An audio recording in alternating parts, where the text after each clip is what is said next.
धमाला आएको छ। रौतहटलाई विश्व सामु चिनाउँछ यो ऋषि धमालाले। तपाईहरु पिर नगर्नुस्।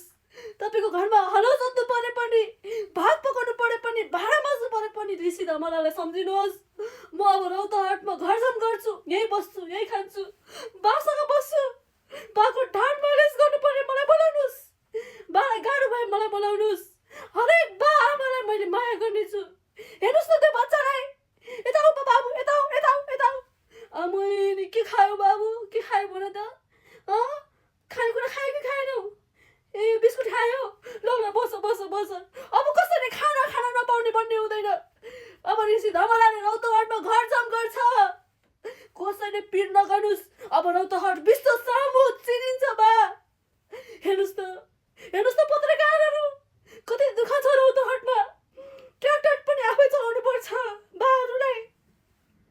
आमाहरूलाई भाडा पनि आफै माग्नु पर्छ। हेर्नुस् त कति दुःख छ। हेर्नुस् म छु, अब कसैले चिन्ता गर्नु पर्दैन, म छु।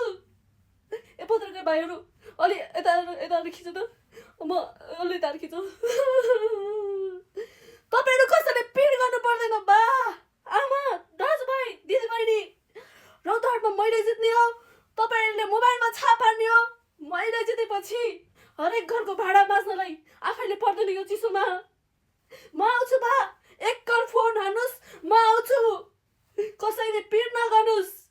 चुनावमा भोट चाहिँ मलाई नै हाल्नुस्।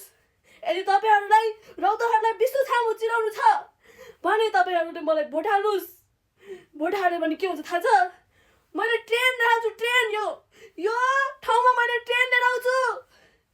तपाईहरु काम गर्नको लागि कहाँ जानुपर्छ? ट्रेनमा चढेर जानुस्। कोही हिँड्नु पर्दैन, कोही बसमा बस्नु पर्दैन बा। बुझ्नु भयो नि? भोट केमा हाल्ने रे? भोट केमा हाल्ने रे? हो ताली ताली ताली ताली ताली ताली। यसपालि त मैले जित्छु क्या हो। सबैले माया गरे नि त। ल खिच खिच।